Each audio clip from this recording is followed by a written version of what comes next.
Welcome to episode 9 of What's the Bud podcast, the podcast that keeps you informed and entertained on all things pest control. I'm Jordan.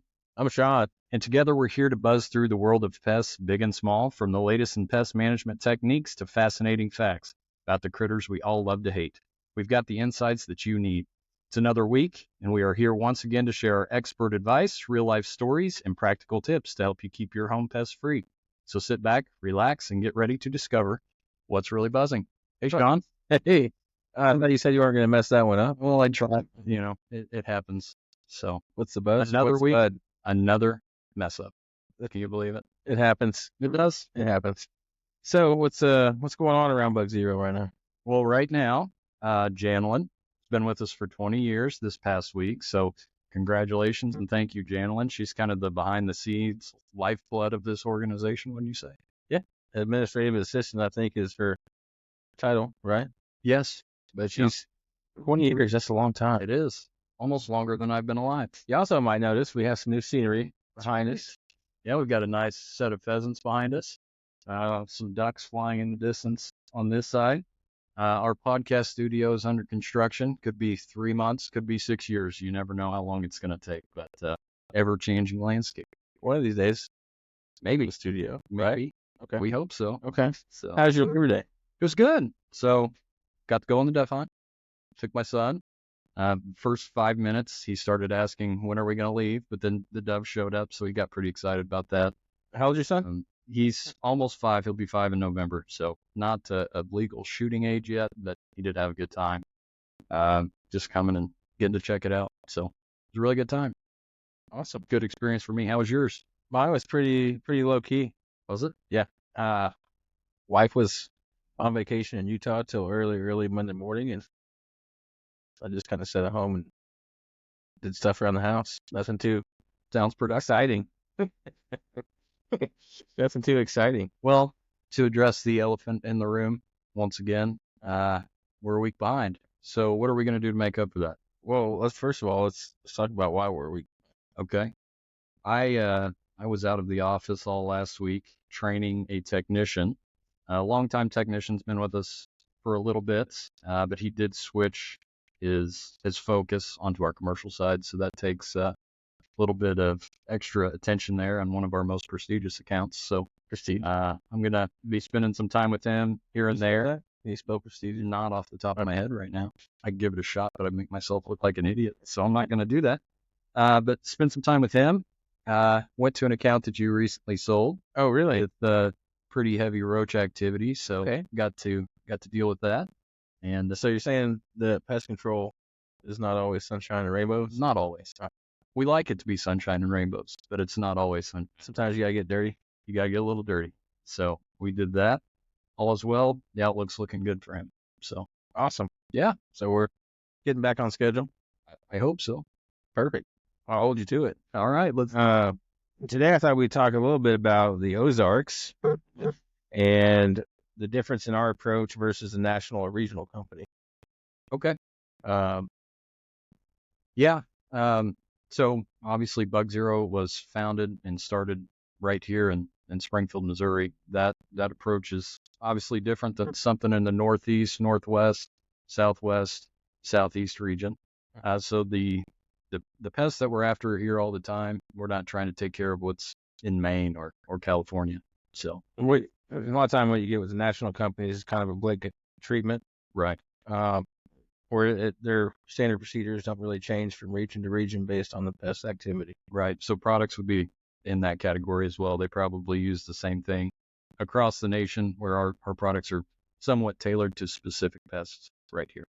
So anything to add to that? You really hit on it. I mean, our insecticide program, for example, was based on the pests that we run into each season. The service is designed for homes in our area, and it's really tailored to the Ozarks. So we have one specific termite, which would be subterranean. There are various termites throughout the United States, but we pretty much perfected the way to take care of those around here, and we stick to that, where regional or national companies would have to kind of change their approach a little bit. So we do one thing and we do it well. Yeah, and the products we use are designed to be more effective on the pests that we see typically. The timing of our applications on our standard procedures. So if we show up to your house in February or we show up to your house in November, there's a reason why we're doing what we're doing. The timing of those applications is based on what works here in the Ozarks, not national blanket. Right. And the other focus we have on Insect Shield, we're basically treating for what's going to be coming next, right? So right now we're taking care of those spiders and those possible exclusion issues where mice might sneak in before they become an actual problem. Yeah, because we just had the fall, right? We did have the fall. It's going to get hot again. Yes, it is, unfortunately. But we did have a few cool mornings, 40 degrees in the morning. So it's right around the corner. Yeah. I actually got a question this morning about that. Is pest pressure going to drop off? And I say no. Yeah. It's going to warm back up. Those cool mornings, you might see less activity, but they'll come right back around 10 o'clock when it gets 70 plus degrees. So. Yeah, and our pest pressure for those cooler months, those cooler mornings, it's gonna differentiate between what it is right, on a 90-degree day. Yeah. So our mouse pressure, spider pressure, wasp pressure, all gonna increase coming up peak season. Looking at them. I don't know. Is that Michael over there? What's he doing? Anyway. If you didn't know, we're recording in our owner's office, Michael, while there's construction going on. So if we look over, it's probably because he's making. Mr. Woodring, would you like to say hi? He says hello. He says hello. But beyond that, our products. So we do have products. The show doesn't stop if it's raining outside or absolutely there's inclement weather. So what do we do if it's raining outside, Shawn?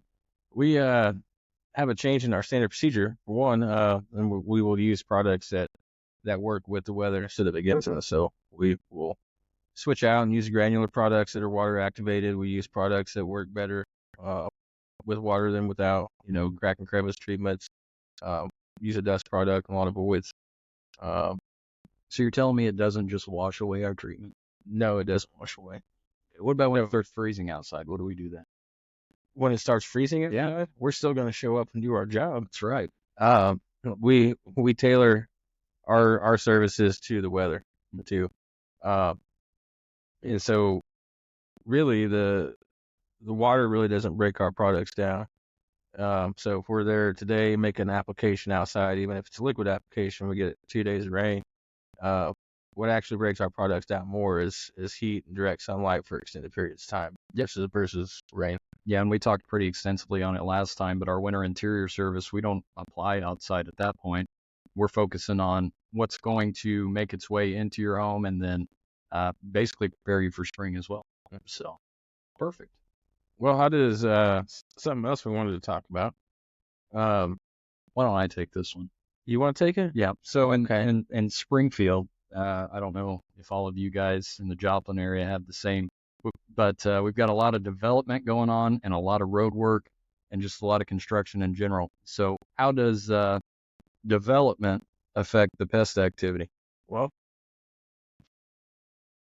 let me get this on here. I gotta wear this to think about this topic. I mean, there's a lot of factors there, right? Yeah. So you're disturbing the ground that is home to wildlife, mice, rats, pests, and stirring them up. Yeah. So they got to move somewhere, right? Mm-hmm. Absolutely, yeah. They'd pop out, so you're disrupting their harborage area. With that, it pushes them to areas that we wouldn't necessarily want a lot of the time. So they'll get into your home. I'm sure you guys see that a lot, especially in those subdivisions that are popping up. Heavier pest pressure when it doesn't seem like you should really have it, but a lot of times just due to the construction and them pushing them your direction, basically. So, and then you got to think about, residentially, they're gonna install some kind of drainage ditch system in the subdivision. Yeah, which is gonna increase mosquito pressure in the neighborhood, right? Sure. And so, not only are you stirring them up with development and things got to move to a different spot, you also might be creating a different habitat for a new pest that wasn't a problem before. Yeah, especially ponds. Ooh, ponds, yeah. Uh, we love the residential and commercial growth both, um, but we do get a lot of, hey, this house is brand new, it's 4 months old, I shouldn't have, you know, ants coming in, or I shouldn't have, Right. everybody thinks because it's brand new, Yeah. there shouldn't be any problems, and that's just not the case. Well, it could even, in the process of being built, some have already made their way inside and may start surfacing once it gets finished. So, and then there could be a bad seal somewhere too. Tip my hat. You just never know. Look at you. You're so smart. Which is another thing, you mentioned we love to see development both residentially and commercially. We're big on local, right? So in the Ozarks, what are some of the things that we do to get involved with the community and give back to her? Absolutely. So we're both involved with Rotary. I'm a member of the Rotary Club of Joplin. You're a Rotaract Club. Yes. You want to explain the difference between those two? Yeah, so Rotaract Club is for the young people. No one under over 30, can be involved because we're the cool kids. Because you're the young bucks, right? That's right. But it's basically the same thing, service above self. So our main charity that we contribute to is KBC in Springfield here, and we've been with them for several years. We do all kinds of events just to raise money, but then also we do various, just volunteer opportunities that we can do throughout the year, just help out the community. Yeah. So, aside from Rotary, yeah, there's other things that we get involved with here at Bug Zero to give back. In the past, we've done treatment for the St. Jude's Children's Home. Yeah, boar care treatment. Mm-hmm. Past couple years for their, like you said, the Dream Home. Sertoma Club. Yeah. Chili Cook-Off. We did have a booth at Chili Cook-Off. We had a great time. We should have won first. It was great, Philly. I just don't. Rodent Reapers. I mean, yeah, I thought it was great. I was the Grim Reaper. Everybody kept asking if there was mice in the chili, and we said absolutely. Yeah, we used all of in the droppings. The Shootout for Autism, the Nova Center of the Ozarks. Yeah, Mike and his wife Heather started that 20 years ago. So they've since passed that along to Nova, but yeah, we've been doing that every year since it started. So we do have quite a bit of community involvement. Yeah. We're involved in several of the local chambers that we do service in their areas. So Springfield Area Chamber of Commerce, Joplin Area Chamber of Commerce, Neosho, Republic, Nixa, Branson, lots of different chambers. Yeah. So that's where you cut your teeth, right? Where I cut my teeth? Yeah. For me personally here, the Joplin Chamber did a lot for me. Yeah. As far as professional growth. And so what award did you win through the Joplin Chamber? The Spirit Award. I don't know if Spirit Award. It was based just on my involvement as a diplomat with the chamber, ambassador for the chamber. I'm the chair of Leads Group 1 there. And then I went through Leadership Joplin and graduated in 2023, and now I'm on the steering committee for Leadership Joplin. Yeah. And so it's just, with any chamber, you're going to get out what you put into it. Sure. And so, if you just give a chamber your membership dues and you don't show up to any events or get involved, you're not going to really get a lot out of it. Right. So the more you put into it, the more you get out of it. Yeah. Kudos to you. Thanks. Nice job. Appreciate that. I don't like giving. That was the inaugural award, Spirit Award. That's awesome. Yeah. Good for you. Well, pass the baton. Yeah. Well, there are a lot of similarities and a lot of differences in Leadership Joplin versus Leadership Springfield, I would say, correct? Yep. So we both went through, I went through Leadership Springfield and Leadership Joplin. You didn't go through Leadership Joplin. Sorry, I went through Leadership Springfield. You went through Leadership Joplin. And what can you say about that experience for yourself? So I myself had high expectations to begin with, just from everything I heard about Leadership Springfield. And Leadership Joplin exceeded those expectations I had set out. As far as the curriculum and the amount of time spent, they were pretty even. There's just some small minor differences, so they're pretty comparable programs. So I had high expectations going in, and they exceeded all expectations. Yeah, I would say the same thing. I grew up and have been around Springfield my entire life, so I went to Parkview High School. Go Vikings!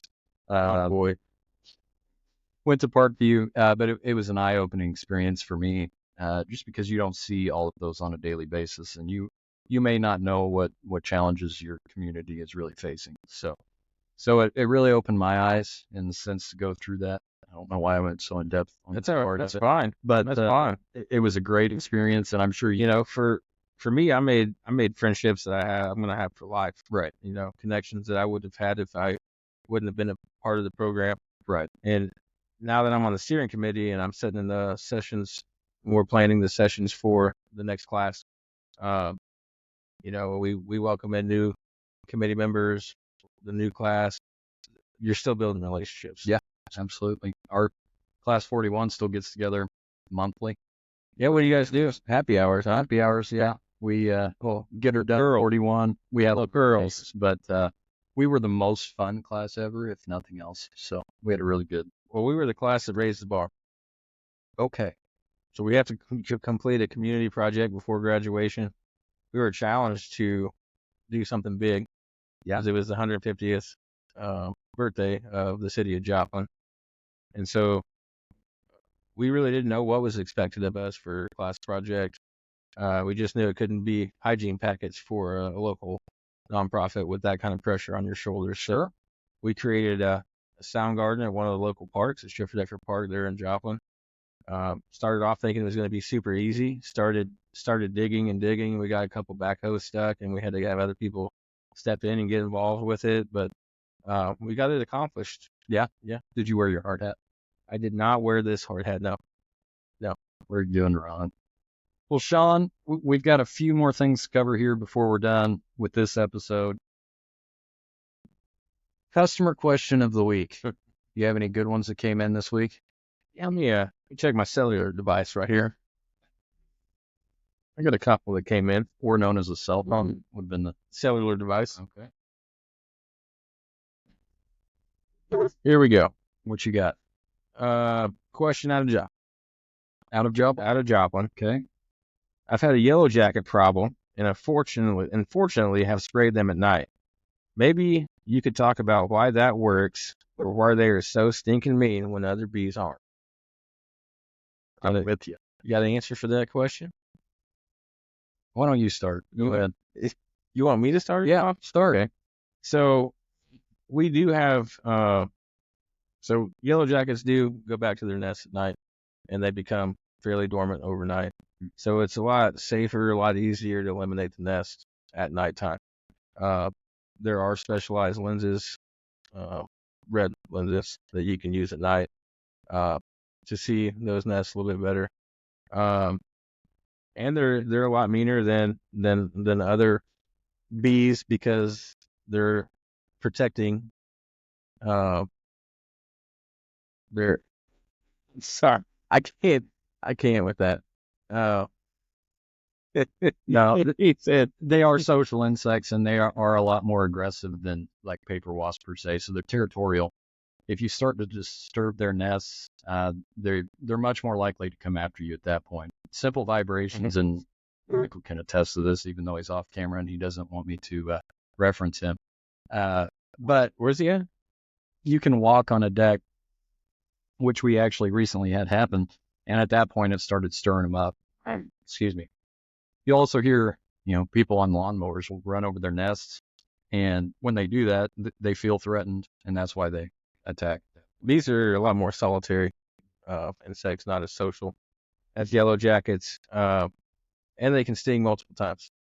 So yeah, I get one sting and then they're dead. I remember, I hadn't worked here probably 6 months yet, and I get called to a customer's house for a wasp nest, and I go to the back. They were the snowbirds, so they went down they would go down to Texas during the cold months, come back when the weather got nicer here.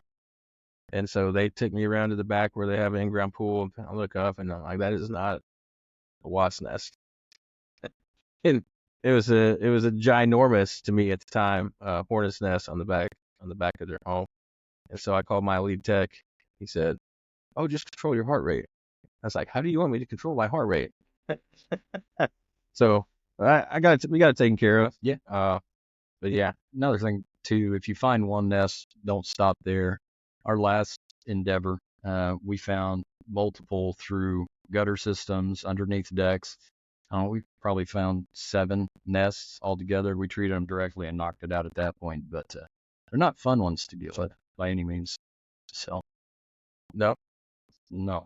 some of us I did like little girls. I was performing a section shield initial service one time, and I hopped up in the attic just to do the normal inspection, and there was multiple, no exaggeration, basketball-sized wasp nests, paper wasp nests all over the attic that were active. And I immediately went back down the ladder and got some appropriate products and equipment on, and was able to take care of it all. Knock on wood. Out of all the stinging insect calls I've went on, I've never gotten stung yet. So I got stung one time. one time, Yeah. No, in the butt. No, it's not in the rump. Said it wrong. I actually got sent out on a honeybee swarm call one time, and we tried to explain to our client that swarms move on fairly quickly. They just need to let it run its course. Yes.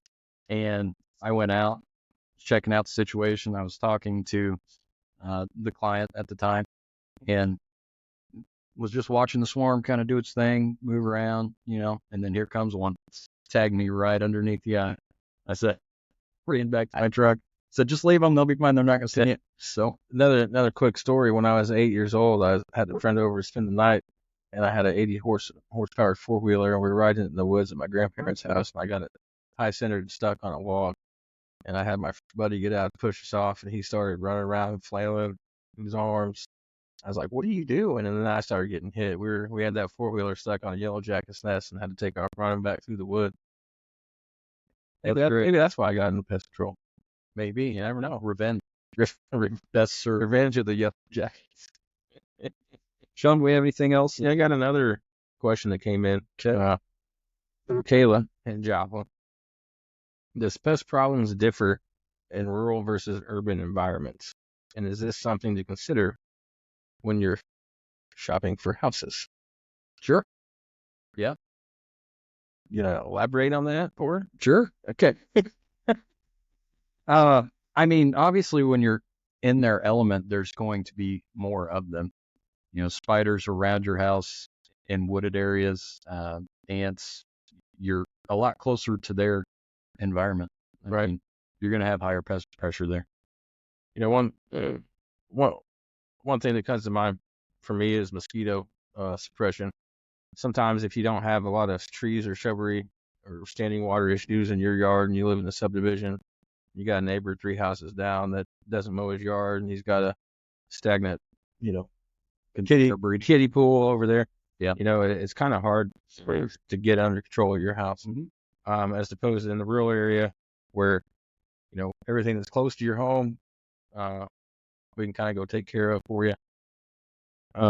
Nighttime, night flyers. So a lot of people out in the rural areas have all their security lights on outside, or, we like to promote having lighting that is conducive to non-pest conditions, especially with night flyers. And so yellow tent, right? Yellow tent, nature. Mm-hmm. Beyond that, I mean, mice, field mice, in agriculture, there's all kinds of different things. So yes, pest pressure typically will be higher in your rural areas. I'm not sure if it would affect me when I'm shopping for a house or not. No, because it's not anything that we can't handle here at Bug Zero. But all the same type of pests are going to be there. It's just going to be how heavy in one area versus how heavy in another area. So absolutely. And when it comes to termites, I mean, termites are everywhere. They don't discriminate whether it's in the middle of the city or out in the country. So Absolutely. I live in a subdivision now. Been trying to get out for a while, so I'll be out in the rural area before long. Will you? One of these days. So I don't know about that. time for our weekly 5-star review. Go ahead. Read the 5 Yeah. This one is from Dawn here in Springfield. Bug Zero is awesome. First, their program works. Second, they are super responsive. Third, they are so friendly and professional. Fourth, when they do come into the house, they make sure they aren't tracking in any mud and are very respectful and observant. They are pros, and I highly recommend them. Thanks, Don. No mud. No mud. Well, Shawn, you put me on the spot last week, Oh, I did? and I got a few comments about my performance here, so I thought So I'd put you on the spot. somebody commented on your performance? Yes. Huh. One of our listeners. I'm not going to say whether it was my mom or not, but she made fun of me. So you're putting me on the spot. So I'm putting you on the spot. Once again, this is just trying to get to know you a little bit better. Okay, get to know Shawn. I like that. Some random questions. I'm a straight shooter. I'll shoot you straight. All right. Driving or flying? Driving, Coffee or tea? coffee, Summer or winter? summer.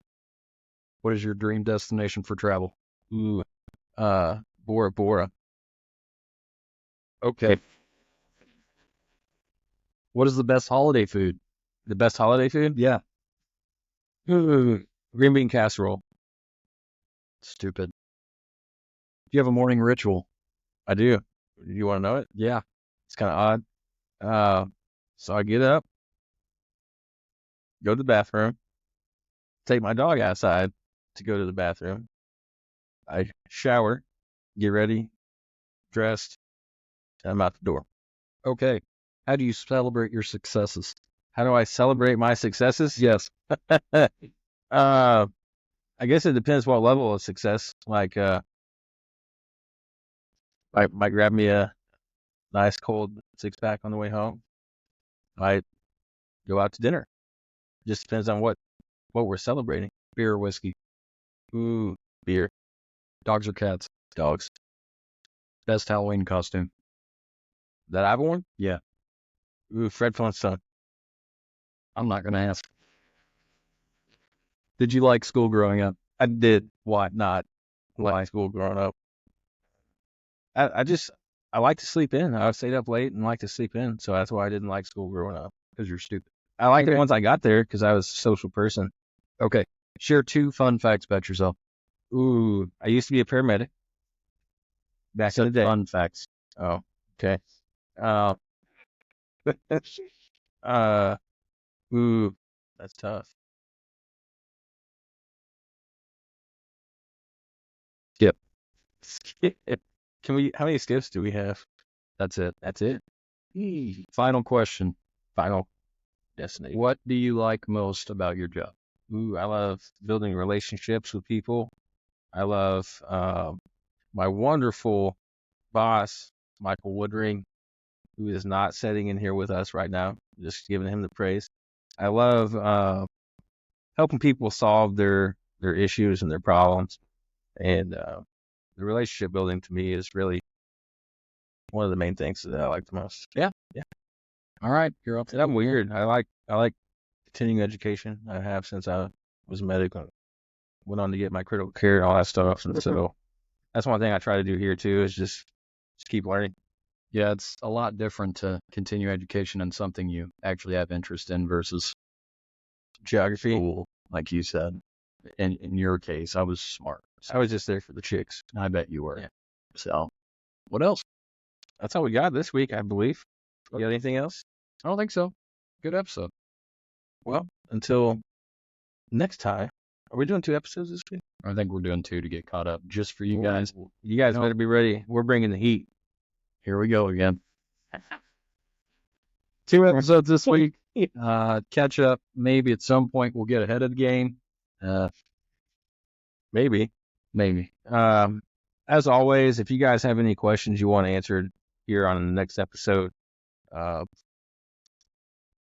by our Facebook page, leave a comment, Share the episodes with your friends and your family. We just try to deliver value. So Yeah, absolutely. So once again, thanks for listening to What's the Buzz. I'm Jordan. I'm Shawn. See you next time. See ya. Creepy crawlers invading your home? Bug zero. Spiders, ants, and flies? Oh my. Bug zero. Bed bugs and mosquitoes leave you itchy for help? Bug zero. Whether it's bugs in your home or bugs eating your home, Bug Zero has you protected. With both residential and commercial services, Bug Zero's comprehensive pest protection takes you from infestation to extermination, serving spring